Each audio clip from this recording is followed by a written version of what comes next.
À un moment donné, quand j'entends des Camerounais parler de honte de ci ou de ça, je comprends que on aime tellement taper sur les autorités camerounaises. Peut-être c'est un sport ça aide à passer le temps. On aime tellement dire un certain nombre de choses que quand on ne les dit pas, on a le sentiment de n'avoir pas existé politiquement sur une question. Non, il faut qu'on soit un peu plus sérieux. Il n'y a pas de honte à avoir parce qu'en la matière, quand je dis en la matière, je parle des retards dans la livraison des infrastructures liées aux compétitions.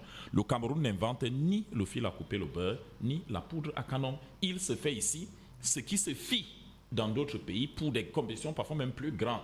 Est-ce que cela est encouragé? Nous disons non.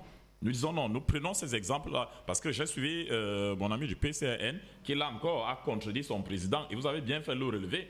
Il entre en contradiction avec son président qui est allé faire un certain nombre d'inspections. Bon, ça, c'est aussi la jartance politique, hein, c'est le marché politique, chacun doit venir faire son commerce. Donc il est allé, il s'est fendu en déclaration et lui il dit carrément le contraire tout à l'heure. Ça aussi c'est la politique. Je voudrais dire que la CAN que nous avons eue, nous l'avons eu d'après un cahier d'échange. Chemin faisant, le cahier d'échange a été modifié, mais jusque-là, le Cameroun a accepté. Le Cameroun a dit, malgré ce cahier d'échange, nous pouvons.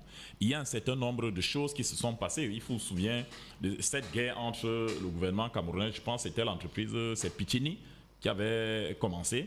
Voilà, il y a eu un certain nombre de choses qui peuvent expliquer les retards que nous avons aujourd'hui, mais vraiment qu'on cesse d'alarmer les Camerounais en matière de retard dans la livraison de ces choses, des stades dans les compétitions sportives. Le Cameroun n'invente rien.